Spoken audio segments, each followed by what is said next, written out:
Selamat datang di Ruang Buku. Kali ini, Ruang Buku akan membahas buku Kirawairu Yuki karangan Ichiro Kishimi dan Fumitake Koga. Kirawairu Yuki adalah buku psikologi populer berbahasa Jepang yang mengajarkan filosofi hidup berdasarkan teori Alfred Adler, psikolog ternama pendiri individual psychology. Buku ini ditulis tahun 2013 dalam format dialog antara seorang filsuf dan seorang pemuda yang skeptis, membuat konsep-konsep Adler mudah dipahami. Kirawairu artinya dibenci dan Yuki artinya keberanian. Maka Kirawairu Yuki mengandung arti keberanian untuk dibenci atau tidak disukai. Buku ini terjual 3 juta kopi di Jepang dan telah diterjemahkan ke dalam lebih dari 30 bahasa, termasuk bahasa Inggris dengan judul The Courage to be Disliked. Versi bahasa Indonesia diterjemahkan oleh Indra Perdana Sinaga dengan judul Berani Dibenci yang diterbitkan oleh penerbit Gramedia.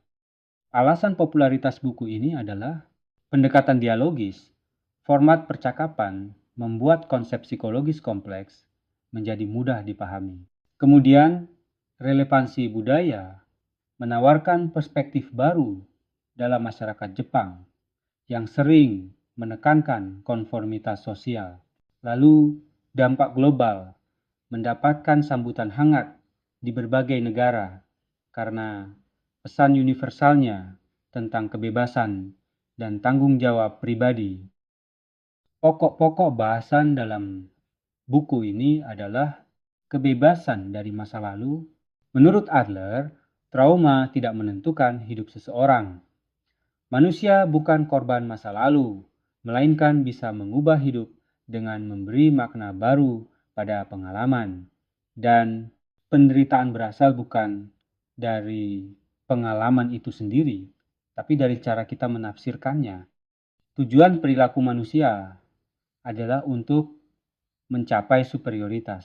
Setiap tindakan manusia didorong oleh keinginan untuk berkembang dan merasa berharga, bukan oleh dorongan seks atau konflik masa kecil. Semua masalah adalah masalah hubungan sosial. Rasa inferioritas muncul karena perbandingan sosial. Kebahagiaan dicapai dengan menerima diri sendiri dan melihat orang lain sebagai teman, bukan pesaing. Pisahkan tugasmu dari tugas orang lain. Jangan hidup demi memenuhi harapan orang lain, karena kamu tidak perlu dicintai semua orang. Fokus pada apa yang bisa kamu kendalikan, bukan pendapat orang tentangmu. Hidup dalam saat ini. Adler menolak determinisme masa depan.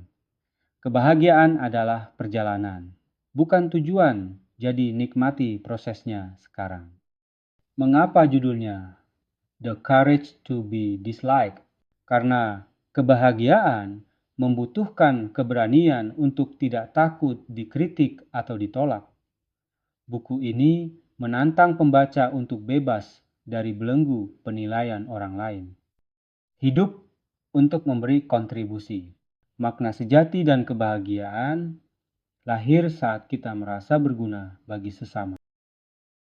Pelajaran penting dari buku ini. Jangan hidup untuk memuaskan orang lain.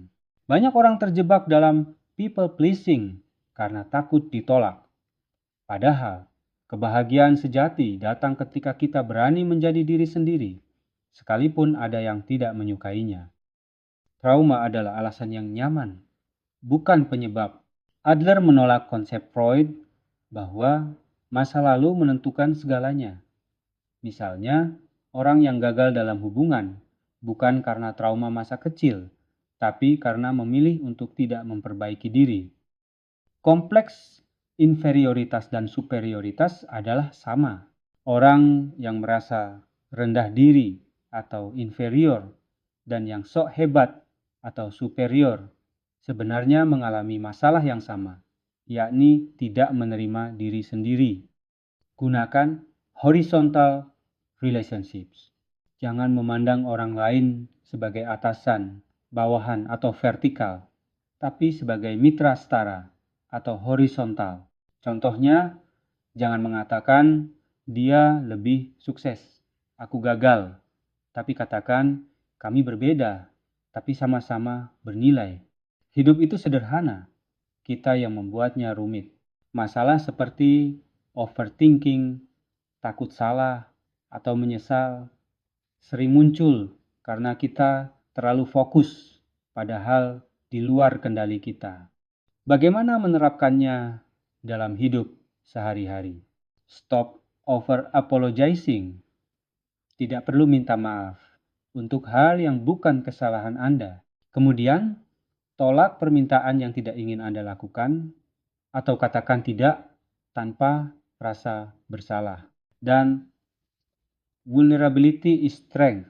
Berani jujur tentang kelemahan justru membuat hubungan lebih autentik. Berikut beberapa kelebihan buku Kirawaru Yuki. Gaya penulisan dalam bentuk dialog membuatnya mudah dipahami. Membawa filosofi berat seperti psikologi Adler ke dalam konteks kehidupan sehari-hari. Di samping itu, ada beberapa kritikan dan kontroversi terkait buku ini. Beberapa pembaca menganggap konsep Adler terlalu idealis, terutama tentang mengabaikan trauma dan ketidakadilan sosial. Kemudian, kurangnya bukti empiris karena teori Adler bersifat filosofis, bukan berbasis data seperti psikologi modern, dan juga dianggap tidak cocok untuk semua kepribadian. Buku ini cocok dibaca oleh mereka yang ingin berhenti overthinking, meningkatkan kepercayaan diri, dan ingin hidup lebih bebas. Karena kata Ichiro Kishimi, kebahagiaan adalah pilihan, bukan anugerah. Beberapa quotes dari buku ini adalah, orang yang tidak bahagia bukan karena tidak bisa bahagia, tapi karena memilih untuk tidak bahagia. Kamu bukan pusat dunia, tapi kamu adalah pusat duniamu sendiri. Maka jadilah diri sendiri. Kebebasan sejati adalah berani untuk tidak disukai orang lain. Hiduplah di saat ini. Disinilah, saat inilah hidupmu berada. Satu-satunya orang yang bisa mengubah dirimu adalah dirimu sendiri. Dan terakhir, sebagai quote pamungkas, kebahagiaan sejati berasal dari hidup bebas, otentik, dan bertanggung jawab atas pilihan sendiri. Bahkan jika itu berarti tidak semua orang akan menyukai kita. Demikian ulasan singkat Ruang Guru untuk buku kali ini. Semoga bermanfaat.